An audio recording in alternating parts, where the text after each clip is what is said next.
Nanti orang masuk surga itu berkelompok, orang masuk neraka juga napa? Berkelompok. Dadi wasiqal ladzina taqaw rabbahum ilal jannati napa? Sumara. Terus wasiqal ladzina kafaru napa? Wasiqal ladzina taqaw rabbahum ilal jannati sumara. Nggih wasiqal ladzina kafaru ila jahannam napa?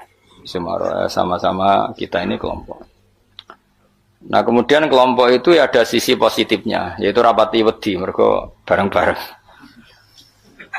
Nah sisi negatifnya itu berkategori, napa? Berkategori. Jadi misalnya ini cerita-cerita ning dunia wali. Ketika kita iman tuh kategorinya wong iman apa wong kafir? Wong iman. Jadi kategori itu status. Sehingga apapun faseknya kita karena iman tetap diletakkan bareng wong sing iman. Itu dulu ukurannya. Yang kafir apapun soleh sosialnya tetap dikategorikan orang apa? Kafir. Apapun soleh sosialnya. Kemudian di internal kategorisasi itu, misalnya sama-sama mukmin, terus ada yang mukmin fasek, mukmin soleh, setengah soleh, mukmin gaduh-gaduh, ya supaya ada semacam-macam lah, umat Islam atau Islam sing kumat. Tapi itu tetap berkategori apa? Mukmin. Sampean harus percaya itu. Nah, terus ngendikane pangeran yaumanad ukulla unasim bi imamihim. Kemudian manusia itu tak panggil sesuai status itu, kemudian tak panggil pemimpinnya. Nah, di sini ulama ahli sunnah berpendapat, makanya orang itu harus punya imamul madhab, imam dia yang diikuti dalam apa? Bermadhab. Karena nanti yang bertanggung jawab itu imamnya. Jadi kemana masyhur guru yang nane Ki Bisri Abe Mbah Mus. Enak ditakoki pangeran rombongan. Takoki ketuane napa? Ketuane. Itu sebetulnya bukan guyonannya Ki Bisri, itu guyonan dari Syekhona Khalil. Masyhur itu dulu Syekhona Khalil Bangkalan itu gurunya Basim Asy'ari itu. Itu kalau nalkin mayit sing wis matek ning kuburan itu. Ya ji aku sibuk ape mulang wis pokoke nek ditakoki mending ngenteni aku. Dadi nek ditakoki pangeran. Itu kayaknya bisa ditiru itu talkin apa? Jadi misalnya kowe kan nak mati tapi aja mati sik kan ora. Yo teng kreting nek ditakoki mending ngenteni Gus Pak ketuane. Dan dengan aku mati takoki pangeran yang mending ngenteni ketuaku. Misalnya Mbah Mun ngenteni ketuane sampai dok Kanjeng Nabi. Pas dok Kanjeng Nabi mungkar nangkir serawani. Jadi itu tak warai ya. Jadi, nah. Tapi nak kue rabakat keramat, mending ngono wis dijiotosi. Mereka dijiotosi karena dianggap itu.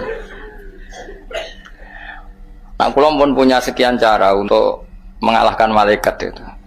Jadi sampean bisa neriru ijazah saya. Tapi itu syaratnya ngalim, agak berat. Itu ada kiai ditanya, "Marabbuka?" Itu jawabnya lucu. Sing mulang tauhid ning donya iku aku. Kowe ora tau mulang kok malah takok. Maksudnya saya ini guru tauhid apa? Nah, aku itu semuanya lagi Datul Awam. Sok poso ini saya nanti baca Jawharatul Tauhid. Karangannya Ibrahim Al-Laqani yang nyarai Mbah Mun. Jadi nanti puasa nanti saya. Karena untuk tadi untuk jawab malaikat. Guru tauhid ditakoki marabbuka supaya punya peradaban. Malaikat itu punya peradaban. Masuk guru tauhid ditakoki apa? Marabbuka. Itu sudah saya niatkan itu. Sudah itu. Kamu nggak boleh mengingkari keramatnya para wali karena setelah mukjizat itu adanya keramat kayak Sayyidah Maryam. Makanya menurut mazhab ahli sunnah kita harus diantara yang harus kamu imani adalah adanya keramat. Keramat itu di bawah mukjizat. Kalau mukjizat milik Nabi, kalau keramat milik para wali. Contoh paling gampang itu Maryam. Maryam itu nggak mungkin Nabi karena syaratnya Nabi harus lelaki. Tapi beliau punya keramat yang bahkan Nabi Zakaria itu ngakui keramatnya Maryam. Anna lagi hada qalat huwa min indillah. Karena Maryam itu selalu dapat makanan yang tidak wajar. Dan itu disebut keramat karena Maryam tidak mungkin berstatus apa? Nabi karena beliau perempuan. Semua nabi adalah laki-laki. Kamu tidak usah protes secara gender. Kenapa nggak boleh perempuan jadi nabi? Ya, malah ribet. Pas ngaji suwi, gue kayak delok raine apa ngaji kan ya jelas. Karena nggak mungkin nabi terus gak cantik, nggak boleh. Nabi jelek itu nggak boleh. Semua nabi kalau cowok ya ganteng, andai kan perempuan ada nabi juga harus cantik. Wah itu pak terus piye nak ngaji. Terus nak dibojo. Sing wedok lurah, sing lanang kan Pak lurah. Sing wedok nabi, sing lanang mempanjang lah itu bisa itu.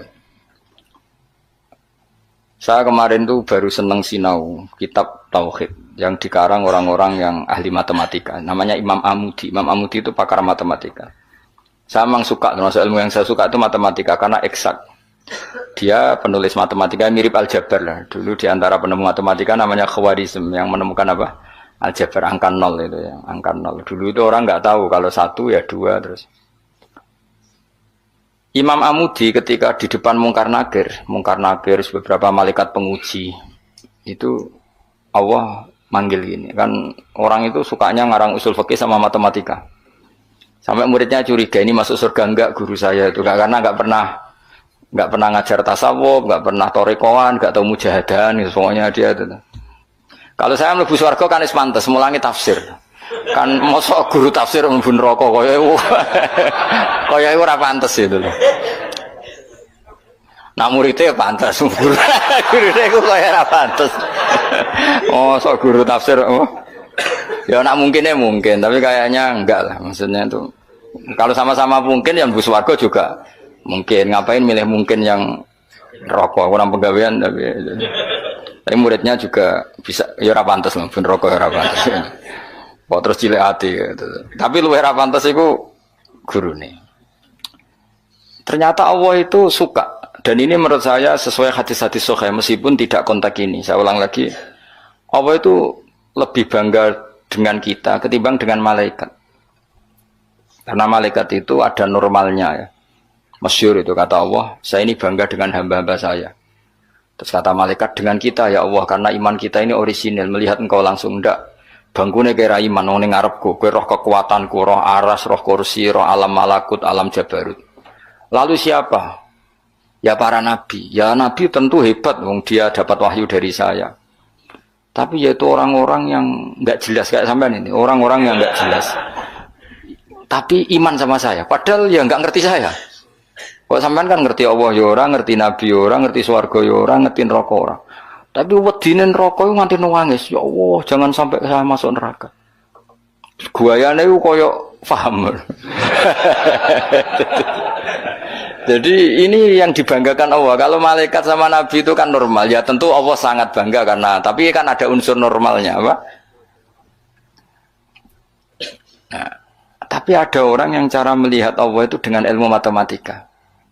Imam Amudi itu akhirnya dipanggil Allah ketika muridnya mimpi itu.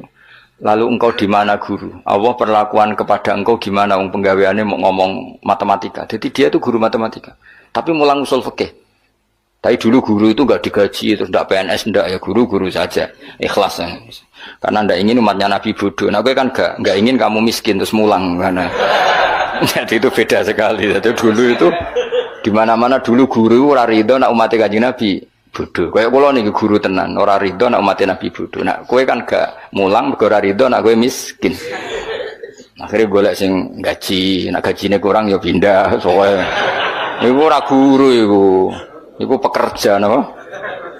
Tapi ya apik lah timbang nyolong. Ya tapi ya ndak kelasnya guru. Maksudnya guru itu ya orang yang selalu mengajar itu guru. Jadi gaji maupun tidak gaji itu. Kalau itu profesi apa? Tapi ya baik. Imam Amudi itu ngipi muridnya tuh ngipi itu malaikat dikumpulkan sama Allah.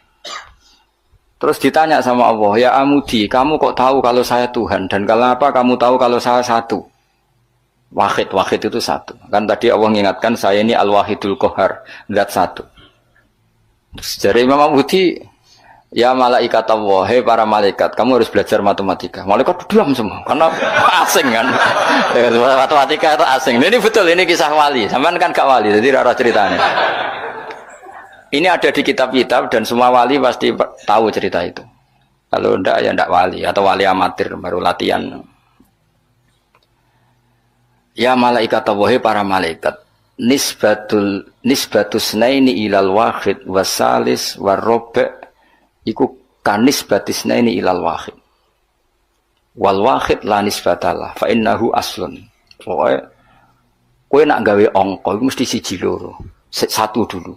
Setelah satu ada dua, ada tiga, ada 4 sampai 5. Jadi fanisbatul khamsah ilal wahid awisnaini ilal wahid awisalah ilal wahid kullun ala haddin sawa. Lamane jenenge angka itu satu dulu. Ana 5 ya ko 4, 4 ko 3, 3 ko 2, 2 ko 1. Jadi gak mungkin far'ul wujud ilama la nihayatallah itu sepodo wae kok kanisbatisna ini ilal wahid. Mbok mau judat itu jumlah miliatan tetap far'ul wahid, cabang dari angka 1. Malaikat ora ono jawab kabeh, pinter tenan kowe. Terus awas seneng, yo iku jenenge ulamaku. Dari matematika wae dadi tauhid. Akhirnya Allah ngendikan, ngono kok ape mbok takoki marobuka. Ya repot. Olan aku direncana maca usul fikih karangan Imam Amudi. Tanggung nglawan malaikat mau sing ngono nglawan malaikat. Nah nganti ditakoki, aku guru tauhid.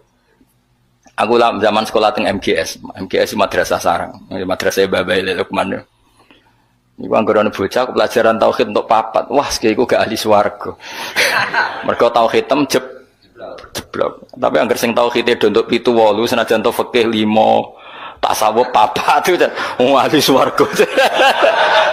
Nanti malaikat itu merujuk rapot ini. Jadi jare malaikat itu merujuk. Jadi nak rapotnya kalau tauhidnya papat neraka, mergo tauhidnya jeblok merah. Tapi nak tauhidnya 8 swarga. Nah ini kita tidak tahu malaikat itu apa merujuk rapot apa tidak sadar. Tapi yang jelas di cerita keramat itu Allah itu bangga dengan argumen yang dibangun umat Rasulullah Shallallahu Alaihi Wasallam. Makanya masyhur itu Nabi ngendikan saya rindu pada ikhwani. Ikhwani itu teman. Terus sahabat pada ngendikan alasna ikhwanaka ya Rasulullah, bukankah kita ini temanmu? Lah dari Nabi, antum ashabi, kamu itu sahabat saya, tapi saya rindu teman-teman saya. Siapa itu ya Rasulullah? Man amana bi walam yaroni, mereka iman saya padahal tidak melihat saya. Lalu itu Allah lebih rindu lagi, dan Allah membanggakan hamba-hamba ini yang enggak jelas ini semua itu mengalahkan para malaikat.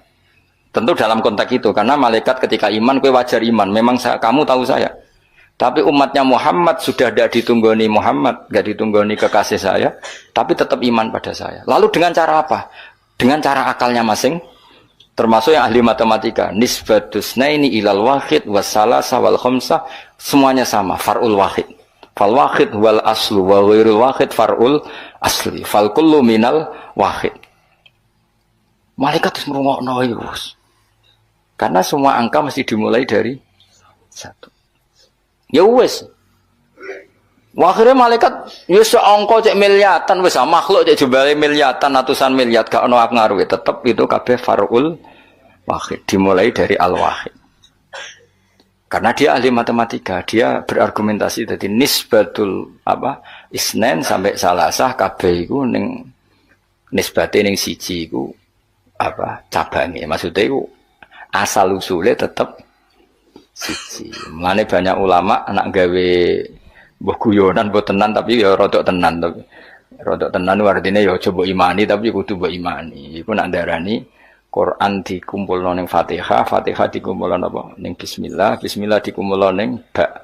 Ba iku mergo dadi nuqtatil wujud. Dadi ku ketok nak Quran minallah nggih, nuqtatil wujud, titik wujud. Kowe gawe gambar serumit apapun mesti dimulai dari 1 titik. Misalnya kayak gambar apa lah, gambar pesawat ceblok, cek buta, cek gambar rugen keriting misalnya, tetap dimulai dari titik. Nah titik ini disebut nuqtatil wujud, apa? Nuqtatil wujud. Maka ba itu disingkat oleh ulama bi, kata ulama bi kana makana babi yakunu ma yakun. Jadi bi sebab ingsun, kana makana karena saya sesuatu yang terjadi ya terjadi, yang wujud ya wujud. Wabi yakunu ma yakun, dan karena saya juga sesuatu yang akan wujud nanti akan, berarti ba adalah nuqtatil wujud, awal daripada wujud. Tentu maksudnya adalah Allah Subhanahu wa taala. Allah ini nuqtatil wujud. Nah, kenapa kita butuh angka 1 bukan angka 0? Karena 0 itu di matematika itu adamiyah, sesuatu yang enggak ada kalau di depan. Kalau di belakang nggak apa-apa, dihilangkan. Tapi kalau di depan nggak bisa. Maksudnya nol itu nggak boleh mendahului satu. Artinya gini, alam ini kadung maujud. Kalau alam ini kadung maujud, nggak boleh diciptakan oleh nol. Mesti diciptakan satu atau yang wujud. Karena nggak mungkin sesuatu yang tidak wujud menciptakan yang wujud. Ya sudah, akhirnya berarti hadhil maujudat yang jumlahnya tidak terhingga ini dimulai dari satu wujud. Sama angka 2, 3 seterusnya dimulai dari satu. Maka engkau ya Allah harus satu. Akhirnya malaikat itu taslim. Sekamane itu Allah ngendikan, wong ini kok mbok takoki marebuka. Malah diterangno malah pusing kira-kira kan gitu. Nah, umatnya Nabi itu orang yang paling bisa berlogika, terutama ulama-ulamanya, karena mewarisi dari para nabi. Lalu kula niku suwun, wae kula suwun jenengan nek ape mati, pokoke latihan tauhid mulai saiki sehingga pas ape mati niku pun bener. Misalnya latih saja ketika kita masih hidup normal gini, kita tidak tahu cara kita hidup. Kita tidak tahu cara bekerjanya oksigen, kita tidak pernah tahu caranya bekerjanya jantung, paru-paru dan sebagainya. Kalau kita pengguna iya. Kalau tahu dengan makna tahu iya, tapi tidak dengan makna memulai dan menciptakan. Kadang kita sok tahu, wah sistem jantung gini-gini, maka kalau rusak bisa diring gini-gini. Tapi lagi-lagi pertanyaannya, sistem jantung begini-begini itu dari setelah ada apa kita yang menciptakan? Setelah ada, kita sebetulnya hanya menyaksikan. Nah artinya apa? Zaman kita hidup pun sebetulnya tidak pernah tahu cara hidup kita. Sama setelah kita mati juga nggak tahu caranya kita hidup lagi. Berarti hidup dan mati adalah sama. Ketika kita hidup ya tidak menentukan kehidupan kita, ketika kita mati juga tidak menentukan kematian kita. Semuanya dalam kendali Allah Subhanahu wa Ta'ala. Ya sudah, kalau kita dari gak ada menjadi ada itu nyata, berarti dari ada menjadi ada lagi pasti juga nyata. Jadi disebut iman. Iman itu satu perangkat keyakinan yang berdasar ilmu. Maka saya bayangkan nanti kalau ketemu Allah itu umatnya Nabi itu paling nyaman, terutama sing gelem ngaji. Nah, sing gelem wiridan tok itu masih tidak cukup, sing gelem ngaji. Karena wiridan itu kan kalau tidak ada ngajinya itu kadang melahirkan khayal. Makanya ulama dulu itu nggak boleh muridnya wiridan sebelum ngaji karena ilmu itu dimulai dari nazar. Nazar itu berpikir, baru bisa menentukan Tuhan. Makanya awal wajib manusia itu kuling zuru madza fis samawati wal ard. Kamu harus berpikir. Setelah berpikir makrifat, setelah makrifat baru ilmu. Disebut fa'lam annahu la ilaha illallah. Baru bakas istighfar, wastaghfir dzambika. Istighfar kamu sah itu setelah tauhidnya benar. Tapi kalau kamu tauhidnya enggak benar lalu istighfar, kan berarti bilang gini, astaghfirullah, saya minta ampun ya Allah. Terus di hatinya, Allah itu tenang tak fiktif tuh. Kan kacau. Sah kamu istighfar setelah memastikan Allah adalah wajibil wujud. Jadi tetap semua itu badal ilm. Makanya fa'lam annahu la ilaha illallah baru wastaghfir, baru minta istighfar. Karena istighfar itu tidak sah sebelum benarnya kalimat tauhid yang bil ilmi dengan ilmu. Termasuk tadi tes-tesannya Imam Amudi di depan Allah Subhanahu wa Ta'ala. Kata Allah, Amudi tolong malaikat ajari tauhid yang jalur matematika. Sebagaimana kamu mengajarkan itu di dunia. Terus beliau jawab, ya malaikat